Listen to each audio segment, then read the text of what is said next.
Bonjour, vous connaissez la thématique de l'émission qui est de dédramatiser les activités sportives. Nous allons aujourd'hui découvrir un stage de parapente sur plusieurs jours avec le but ultime de faire un vol solo. Je vais vous montrer qu'il n'y a ni crainte ni peur à avoir.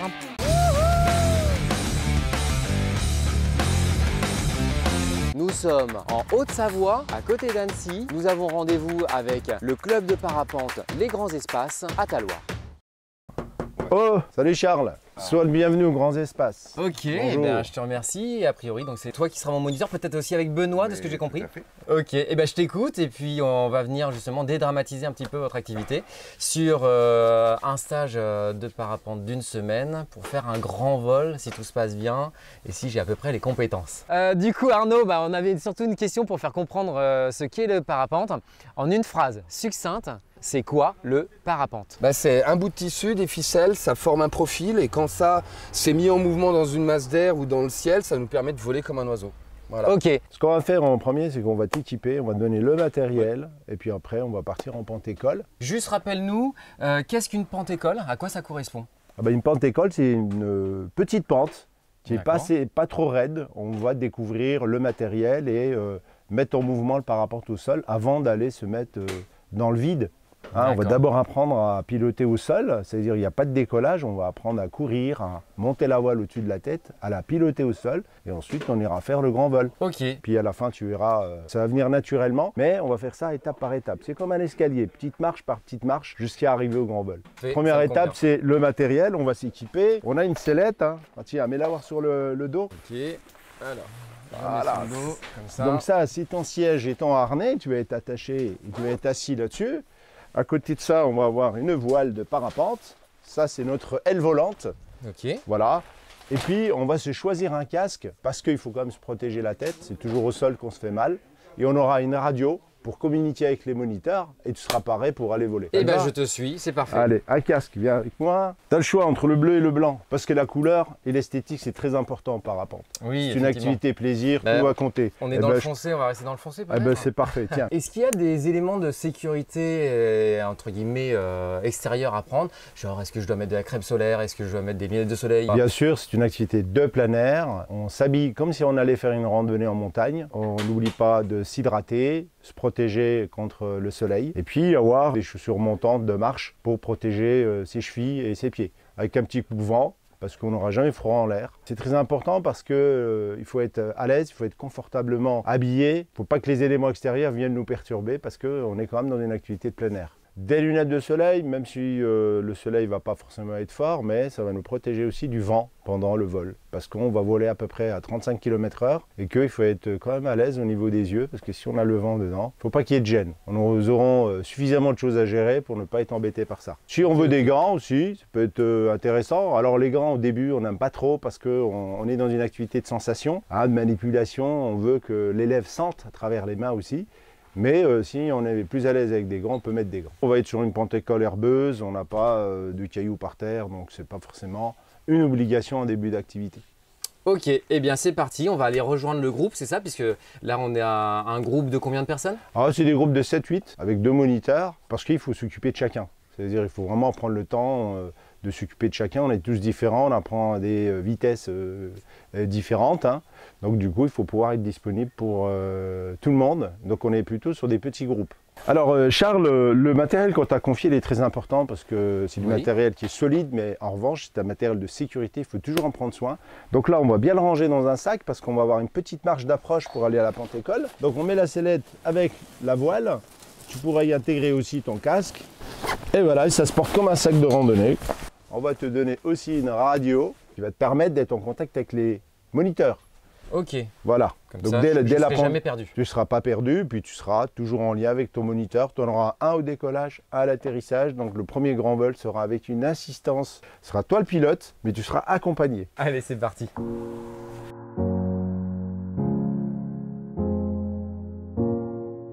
qu'on est arrivé sur le site où il y a déjà beaucoup de stagiaires, c'est comme ça que tu les appelles? Ouais, des stagiaires qui sont en train de revérifier certainement le matériel. Nous, on a pris un petit peu de retard, donc du coup, on va rattraper tout ça. On évoquera les exercices, le matériel, la sécurité du matériel et je serai évidemment tout oui pour tous les éléments de sécurité et pratiquer les exercices du mieux que je peux. Tu verras, c'est très simple. On va commencer par la présentation du matériel. Alors, on va mettre le casque direct, on va le mettre sur la tête. On met direct sur la tête le casque? Oui, parce que sur un décollage en pente, il peut rouler, on peut le perdre.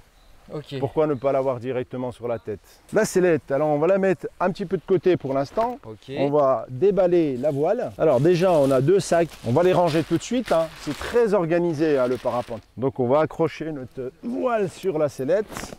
Alors toi, tu avais une couleur rouge, donc j'imagine c'est pour ne pas se tromper. Et moi, j'ai la couleur bleue. Alors il n'y a pas vraiment de code couleur standard. Hein. C'est juste des repères pour chaque voile. On peut avoir des couleurs différentes. Et bien sûr, moi je vais contrôler que tu as bien accroché et on va un petit peu démêler tout ça. Alors ça, c'est le cauchemar du débutant. Tu vois, on a fait une petite erreur ici, hein, parce qu'on a un tour d'élévateur. Ça au début, le débutant, il ne comprend pas trop comment fonctionnent toutes ces suspentes.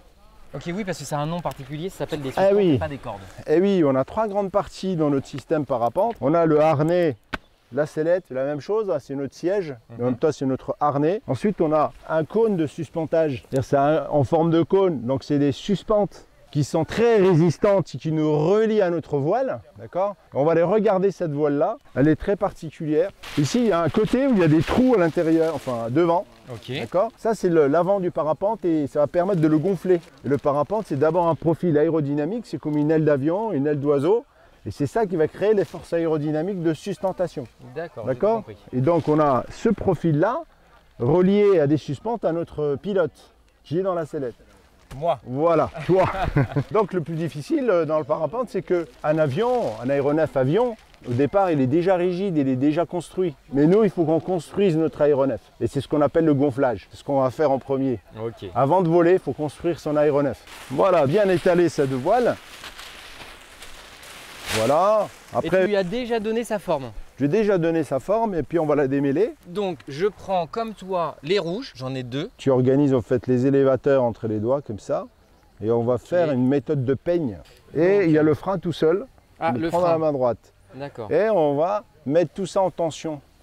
Pour bien enlever les nœuds éventuels qu'il y a dans la voile. L'essentiel, c'est qu'il n'y ait pas de nœuds. Alors là-bas, je sais pas. Alors si on a un doute, on va l'étaler. Je vais t'aider. Ouais, c'est juste ici là. Oui.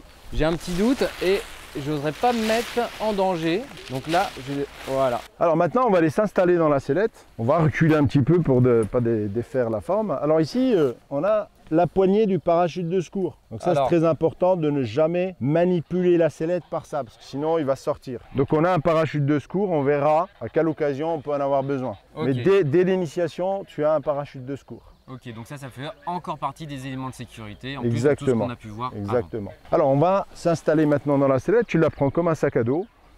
Ok.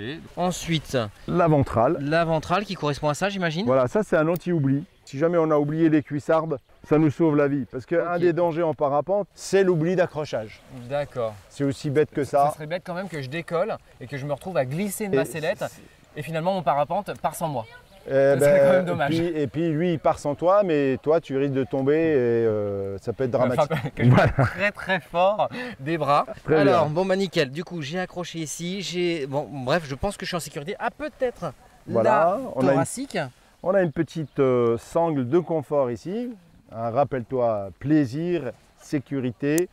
C'est une sangle de confort qui évite de séparer les bretelles. Voilà Charles, je t'ai présenté le matériel, on l'a démêlé, on s'est attaché. Maintenant on va aller se présenter à la Pente-École pour faire nos premiers essais. Alors là pour se déplacer, on va se retourner. On va prendre les suspentes avec une main ici. Ok.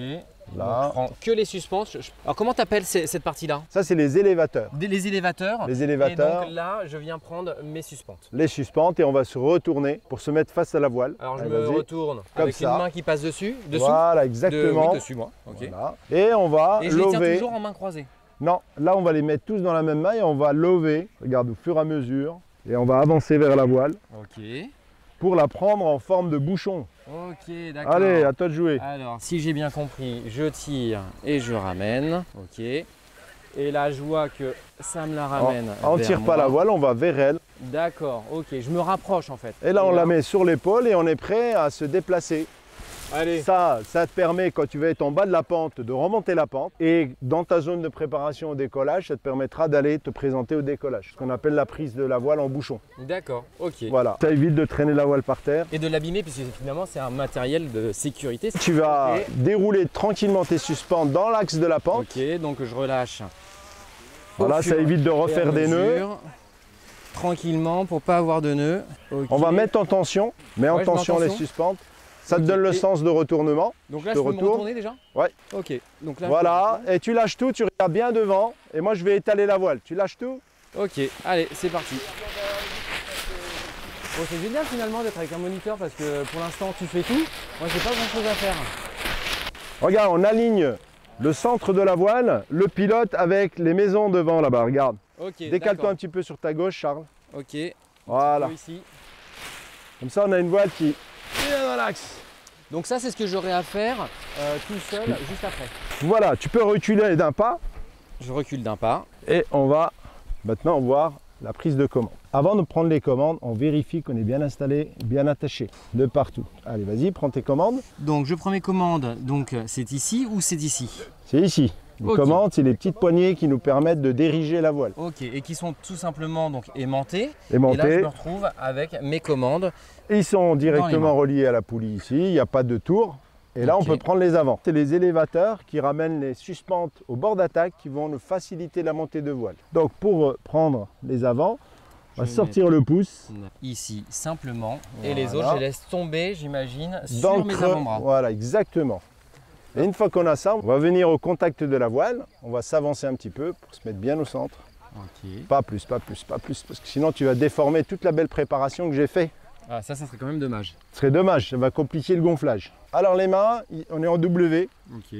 Au niveau des épaules? Voilà, au niveau des épaules, dans le plan du corps. Et l'appui se fait ici au niveau du ventre, pas au niveau des mains. Et donc on va rester bien droit pour pouvoir impulser cette voile vers le haut.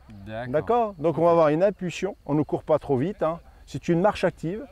La voile va monter, tu sentiras une résistance. Elle va arriver au-dessus de la tête, tu vas lâcher les avants, tu vas mettre du frein. Et après, tu vas relever doucement les mains en te penchant vers l'avant pour donner de la vitesse à la voile. On va allumer la radio. Donc Charles, ça c'est fermer le W, ça c'est ouvrir le W. Donc, on reste pas trop là. live. Je le ferme. Voilà. Et là, je l'ouvre. Voilà. Donc ferme un peu ton W. Je ferme un peu mon W. Il faut que ce soit un W. Il ne faut pas que ce soit une espèce de W à plat. Là, tu es très bien. On regarde loin devant. Il est très important dans le parapente de placer son regard. C'est une activité de glisse. Donc il est important d'évaluer ses trajectoires et ses déplacements. Donc pour ça, on se fixe un cap. Hein, un point fixe qui va nous donner des repères. Est-ce que tu es prêt? Je suis prêt. Alors tu vas dire appuyer sur les élévateurs ou tirer? Non, on va dire impulsion, pas le nombril. On reste bien droit, on ne bouge pas les mains. D'accord. Regarde, bien fier comme un I. Ok, bien allez, fier. Bien fier, on regarde loin devant et impulsion. On fait des grands pas vers l'avant. Okay. C'est parti. Encore, encore, encore. Du frein, du frein. Relève un petit peu tes mains. Et on se penche en avant, Charles. On se penche en avant, passe ses mains derrière. Et on peut s'arrêter maintenant. Allez, on freine à fond. Et on fait tomber cette voile derrière. Voilà. Charles, dans ton dernier essai, là, on a été trop vite, trop penché en avant. On reste bien droit. On reste bien droit. Droit comme un I, comme tu m'as dit. Comme un I, fier, comme un coq. Okay. Et on ne se penche pas en avant parce que ça va déformer la voile.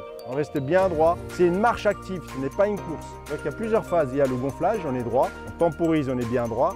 Après, dans l'accélération, on va venir s'appuyer sur la ventrale avec les mains bien arrière, comme ceci. D'accord? Mais au début, on est droit. On va temporiser ici. Okay. Et après, progressivement, on va venir prendre cette position d'accélération. Ça va? Tu es prêt, Charles? Quand tu veux. Impulsion.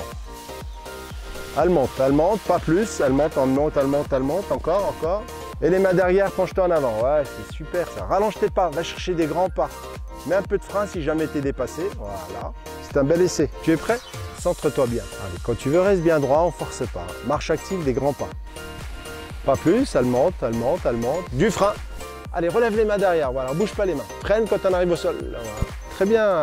Allez, c'est parti. Impulsion. Elle monte, elle monte, elle monte. Tempo.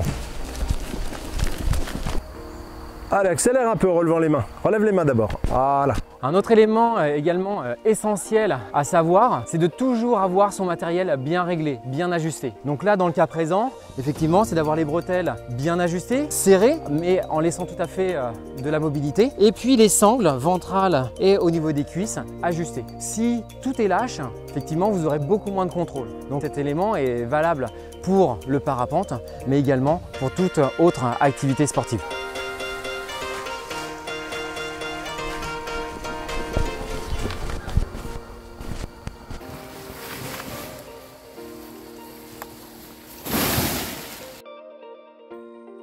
Pour moi, ta gestuelle, ton état d'esprit est bon pour aller voler demain.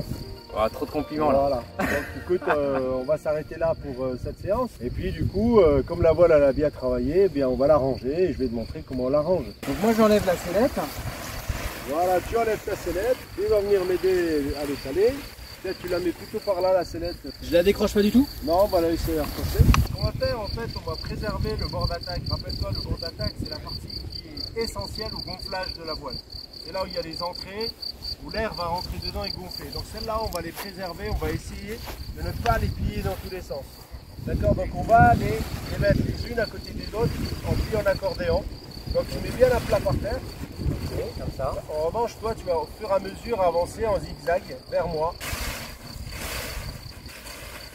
Voilà, on dégonfle tranquillement. Voilà, puis on va retourner cette petite partie-là, la moitié, on va la retourner sur elle-même. Ok, comme ça. Voilà. Et puis on va la laisser se dégonfler tranquillement. Et on va s'occuper de la demi suivante. Plaque bien. On va ranger ça bien. Surtout que j'ai bien compris que c'était mon matériel de sécurité et qu'il fallait que j'en prenne soin. Parce que s'il est abîmé, évidemment, il sera détérioré. Et maintenant, on met la moitié sur l'autre moitié. Voilà, et on rentre tout à l'intérieur. Et on va tout doucement dégonfler. Alors on ne s'appuie pas trop dessus parce que si jamais on a un caillou en dessous, eh bien ça va déchirer la voile. Ensuite on va plier en deux ici. Ouais. Comme ça. Et encore un pli? Encore une fois à deux. Et puis on va pouvoir mettre ça en sac de compression. Comment prendre soin? Vraiment, ce qui use un parapente, c'est les ultraviolets. C'est le fait de le laisser étaler au soleil. C'est le fait aussi de le ranger humide. Plutôt les champignons qui vont l'attaquer. Et puis l'autre facteur d'usure, c'est lorsqu'on marche sur les substances. Si on est sur du gravier, sur certains décollages, ou des décollages avec de la pierre, si jamais on va marcher dessus, l'abrasion, c'est pas bon pour le parapente. Et la durée de vie d'une voile? La durée de vie, elle dépend surtout de l'utilisation. Voilà, une voile peut durer 10 ans. Après, ce qui vieillit aussi, c'est la technologie. C'est-à-dire que les progrès que nous faisons sur la conception des voiles, en termes de profil, en termes de géométrie globale, en termes aussi de matériaux, une voile qui a plus de 10 ans, 15 ans, ne profite pas des dernières avancées. Donc vous, dans une école de parapente, vous allez les changer régulièrement? C'est quoi? C'est annuellement? C'est tous les mois? Comment vous faites? Alors, il y a plusieurs niveaux de contrôle. Il y a déjà, à chaque fois que je prépare ma voile, j'ai un contrôle visuel à faire. C'est comme en aviation, il y a une visite pré-vol, je vérifie que mon matériel ne présente rien de significativement différent que la structure qui a été définie par le concepteur. C'est-à-dire que j'ai pas d'émaillons ouverts, j'ai pas de déchirure dans le tissu, j'ai pas de suspente cassée ou qu'il y a une amorce de cassure. Et puis ensuite il y a un contrôle qui va se faire de manière annuelle, par exemple pour nos voiles. Nous en école c'est tous les ans. On va faire un contrôle chez un spécialiste qui va faire des tests de résistance tissu et suspente et qui va vérifier aussi la géométrie de la voile. Donc c'est un contrôle fait par un professionnel qui est standardisé, qui est calibré et qui contrôle que le parapente il est apte à voler. Il y a aussi des réparations si nécessaire. C'est-à-dire que si quelque chose est cassé ou déchiré, on peut le faire réparer aussi chez un réparateur. Donc une voile, c'est pas quelque chose qui s'use facilement, mais en revanche, si on en prend soin, on peut la garder plusieurs années. Alors j'imagine que maintenant, je vais t'aider, c'est pour le rentrer à l'intérieur. Alors ça, c'est un premier sac qui permet de comprimer la voile. Ok. La protéger de l'humidité, de la protéger aussi du rayonnement des UV. Et puis l'autre sac, il va aussi protéger, mais il va aussi servir à la portée. Là, on va mettre aussi notre sellette. Sur cette sellette-là, je ne sais pas si tu as remarqué, tu as un airbag sous-cutal, c'est-à-dire en dessous des fesses, qui permet d'amortir éventuellement une arrivée sur les fesses, qu'on appelle la sécurité passive. On va essayer de ne pas le plier dans le rangement celui-là aussi. Parce C'est-à-dire que la sellette, on en prend aussi soin et on va pouvoir enlever et ranger aussi notre radio. La radio, on ne la laisse pas ranger dans le sac parce qu'il faut la charger le soir pour le lendemain.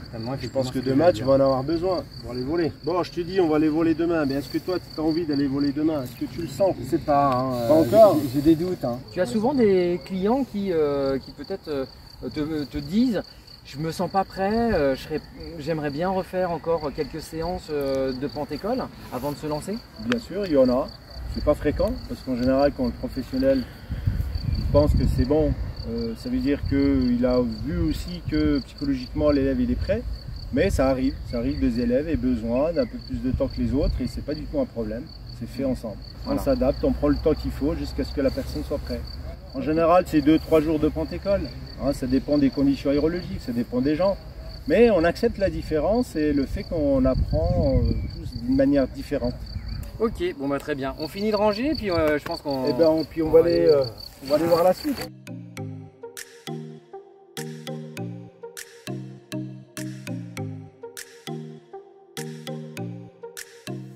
Je te remercie.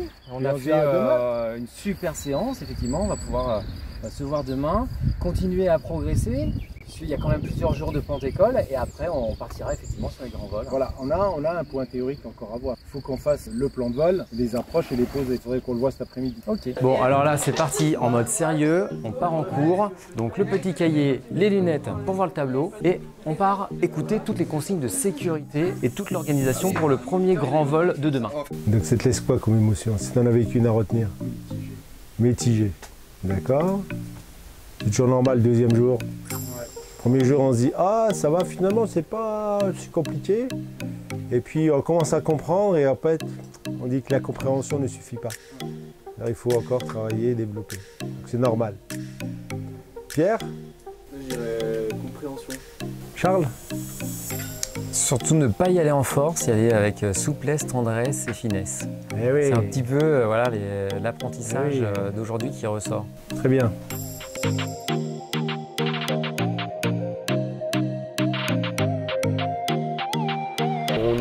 C'est annoncé des orages. Il y a une ligne orageuse qui vient du sud-ouest et qui remonte jusqu'à la partie est de la France. Et on est dedans. Donc on a une masse d'air relativement instable à tendance orageuse. Le soleil, s'il est présent, peut-être que notre système aérologique va se mettre en place. Peut-être que quand nos thermiques vont rencontrer ces couches, ça va finir par dégénérer.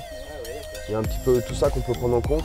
Après, localement, la prévision, elle est compliquée. Il faut juste être vigilant. On a déjà des signes annonciateurs. On a une météo globale qui est le risque d'orage. Nous, à notre niveau, si on veut faire nos exercices, il ne faut pas qu'on tarde à aller se mettre en l'air. Il y en a un qui va se préparer pas loin de la manche à air blanche et bleue et l'autre, il viendra directement avec nous vers le décollage. Allez, c'est parti.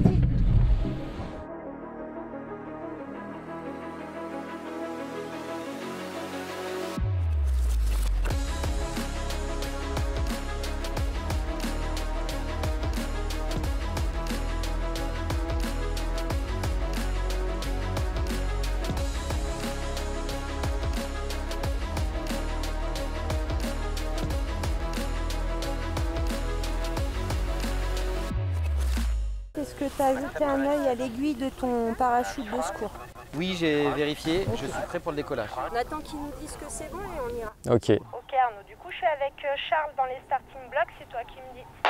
Ok, c'est tout bon. Ok, et ben du coup Charles, c'est quand tu veux, on crie gonflage quand on veut y aller. Gonflage! Allez, on continue d'avancer, encore.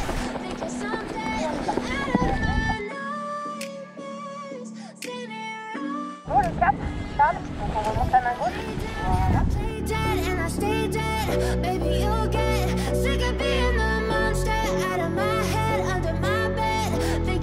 Et on va pouvoir prendre son cap. En regardant à gauche, garde tes commandes en main et on se dirige vers le carrefour.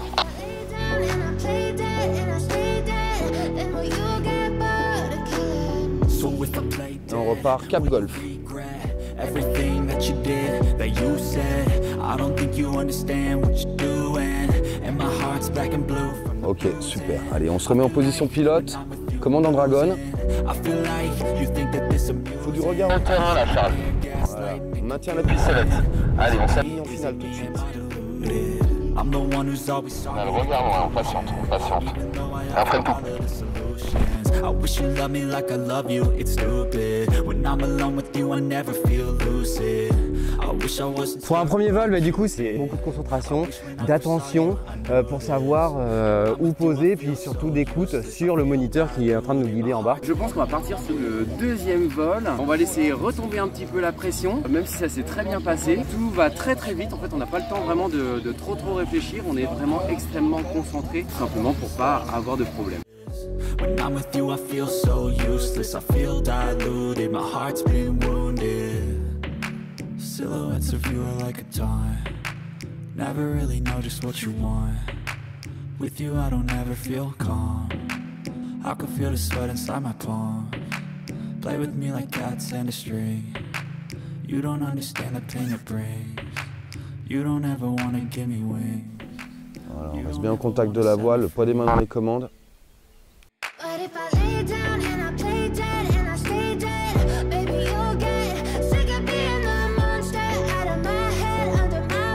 Ah, c'est bien là, tu arrives sur le côté route du terrain, donc tu peux avoir un petit confort de prise d'infos visuelles au terrain par la droite. Super, et on continue comme ça, tout droit pour le moment.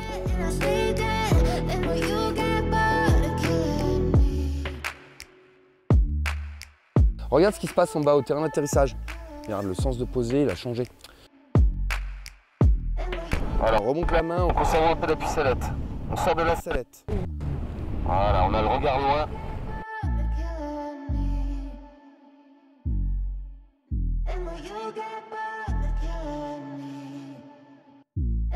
Alors le premier vol était assez facile, mais on se rend compte qu'effectivement avec le deuxième, il va nous en falloir un certain nombre. C'est pas en 2 vols qu'on va devenir autonome, et c'est là qu'on va avoir la grande importance d'avoir des moniteurs qui nous guident et qui nous forment à voler correctement. Faut-il plutôt toucher aux commandes ou à la sellette? Du coup, on initie à la sellette. Ouais. Et si jamais ça n'en met pas et qu'on n'en a pas suffisamment, on a l'accompagnement à la commande. Donc j'ai le placement, j'initie à la sellette. Si j'en ai pas assez, ben, j'accompagne à la commande. Là, j'en ai assez, et ben, je relève tranquillement ma main en conservant la pucellette. C'est cette souplesse-là qu'il faut réussir à avoir. Et du coup, oui, c'est ce que je ressentais, c'est-à-dire que j'étais là, bon, ok, ça réagit pas, bon, il tire un petit peu plus, léger, mais ouais, et puis après, c'est pareil, notre parapente, il y a de l'inertie, donc il faut accepter de maintenir le mouvement un petit peu pour prendre en compte la réaction de notre aile. On a une action de pilotage, il y a une réaction du profil, il y a un peu d'inertie entre les deux, donc il faut être patient. Et du coup, pour pas être trop tard, il faut anticiper un peu les choses. Et le regard par-dessus l'épaule en anticipation sur la conduite de la trajectoire, il est monstre important. Donc d'abord, on s'éloigne du relief, on pilote cette trajectoire qui nous emmène, surtout loin du relief, surtout si on est mal installé, avant de chercher à s'installer. Donc c'est vraiment je pilote avant d'être confort. Et si dans la recherche du confort on n'y arrive pas, eh bien on redevient pilote. Et le vol on peut le faire tendu. Alors à peu près au bout de combien de vols on peut devenir, on va dire, vraiment autonome? Est-ce qu'on est sur une vingtaine, quarantaine, cinquantaine, centaine? On est tous différents, j'ai envie de dire, donc c'est propre à chacun. Oui. Ça dépend quelle est ton expérience, entre guillemets, même de vie. Est-ce que tu pratiques déjà des sports? Est-ce que tu es quelqu'un qui engage? Est-ce que tu es quelqu'un qui est plutôt sur la retenue? Voilà. Est-ce que tu as le temps à la pratique? Est-ce que tu es proche d'un site pour pratiquer? Ouais. On est d'accord que quelqu'un qui va, en espace de 2 ans, pratiquer régulièrement à hauteur de 50-60 vols par an, il va avoir une marge de progression qui va être adaptée. On est d'accord. Si on pratique 1 semaine par an tous les ans, ben, il faudra tout le temps reprendre les bons réflexes, les bonnes habitudes, et donc la progression, elle sera plus longue. Donc c'est plus ça qu'il faut prendre en compte. Est-ce que je varie les sites tout le temps ou est-ce que j'ai l'habitude de voler sur un site? L'idéal, c'est s'habituer à un site, d'adapter le développement des compétences sur un site qui est connu, et ensuite quand on a une constante de compétences, on va voir une variable qui est un nouveau site et puis on applique. Donc ça fait partie tout simplement des conseils que tu pourrais donner à quelqu'un qui souhaiterait découvrir le parapente en école d'abord, pour être en sécurité avec un moniteur et toutes les consignes et tout le matériel aussi qui est testé régulièrement. Ouais, bah, la consigne, c'est de s'initier et découvrir l'activité avec des professionnels. J'aime à dire que ces stages d'1 semaine, souvent, c'est un peu le format, ces stages d'1 semaine, c'est passer du rêve à la réalité. C'est-à-dire on rêve le fait de pouvoir devenir un homme volant. Quand on les voit dans le ciel, on dit ça a l'air trop facile. Et prendre du plaisir. Prendre du plaisir, bien sûr. Et après, en fin de semaine, se rendre compte de l'ensemble des compétences et de ce que ça engage individuellement, de se former et de se trouver tout seul sous un parapente en termes de prise de décision. C'est un truc qui est génial, c'est on pense pas au petit-déj du matin, on pense pas au casse-croûte du soir, c'est de l'instant présent. Notre parapente, si on vole face au vent, eh bien là, je suis dans l'axe, je suis face au vent, d'accord? Et en gros, jusqu'à ce que je sois là, j'ai encore une composante face au vent. Je commence à subir de la dérive quand je suis là comme ça et que là, le vent, il va me pousser. Après, c'est à un moment donné, comme tu le dis, on t'a pris une décision, tu t'y tiens, c'est encore ce qui est le mieux d'avoir ce grand... Tu vois, tout ça, ça fait que ça a bien marché. On va le mettre...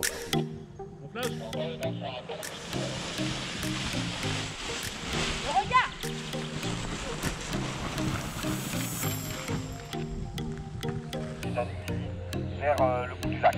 Du coup, Ok, du coup Arnaud pour Barbie, pour les derniers pilotes qui sont un peu moins expérimentés, on va pas voler, c'est trop irrégulier au décollage, déjà trop instable, donc on redescend au camion.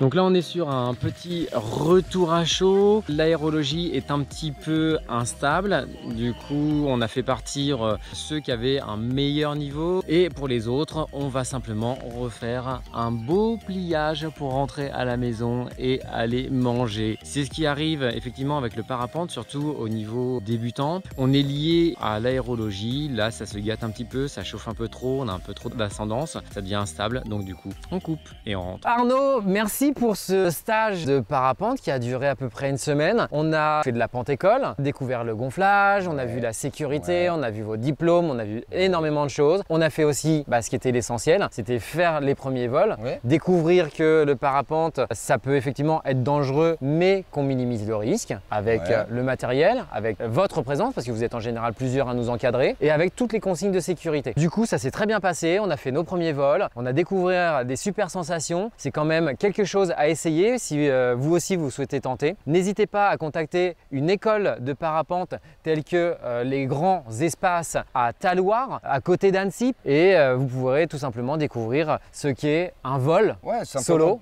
Voilà, ou découvrir l'activité. Hein. On aime de parler de stage d'initiation, mais également de découverte de l'activité. Où le temps d'une semaine, entre amis, entre potes, à faire un petit peu de sport en mode vacances. Ces 3 jours en pente-école nous amènent après à découvrir le grand vol. Puis tout ça de manière encadrée, dans un environnement sécurisé, avec du matériel moderne. J'aime à dire, c'est du rêve à la réalité. Donc si vous aussi vous avez envie, n'hésitez pas. On a passé vraiment des bons moments avec toute l'équipe des grands espaces. C'était formidable. On a revolé et surtout en sécurité.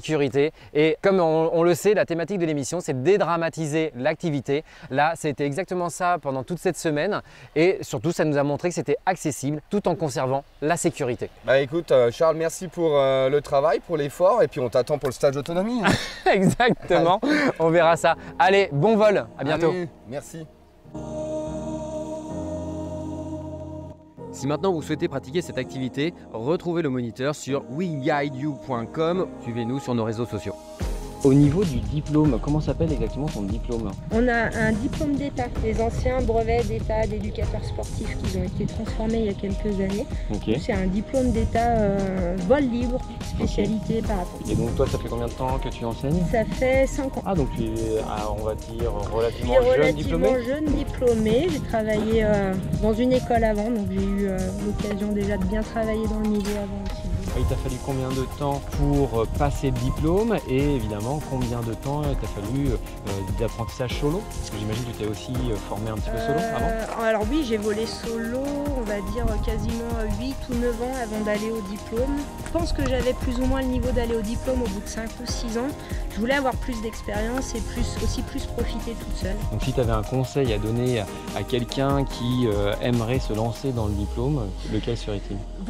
Voler un maximum, multiplier les expériences. C'est un sport d'expérience et de sensations et qu'il faut en faire un maximum avant et de ne pas se précipiter dans le diplôme pour l'aborder sereinement, sans stress. En tout cas, moi je ne me suis pas sentie sous pression ou stressée par le diplôme en lui-même, les examens, etc. En prenant le temps de mettre un maximum d'expérience, en ayant conscience de mes points faibles, de mes points forts et de savoir ce que je vais en faire derrière.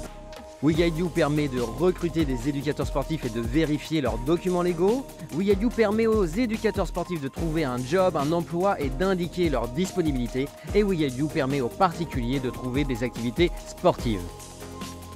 Vous êtes éducateur sportif, un club, vous souhaitez vous aussi faire découvrir votre sport sous forme de reportage, contactez-nous sur weguideyou.com ou au 06 66 00 96 59.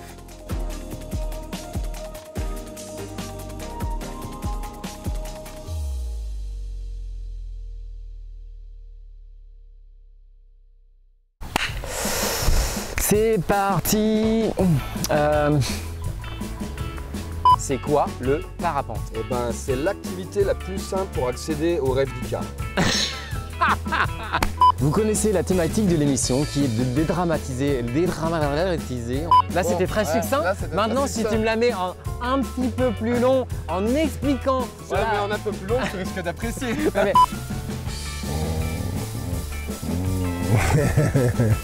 Et là tu feras un tuto en mode comment il s'appelle, Jamie et c'est pas sorcier. Ouais, c'est pas sorcier. Jamie et Samy. Non, Samy et. Et c'était quoi? Samy et quoi? Ouais. Ah, Fred et Jamie. Fred et Jamie. Nous avons vécu énormément. C'est déjà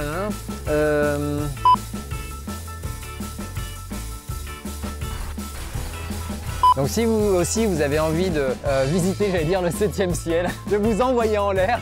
Il y a d'autres moyens. Eh bien le bonjour, aujourd'hui c'est...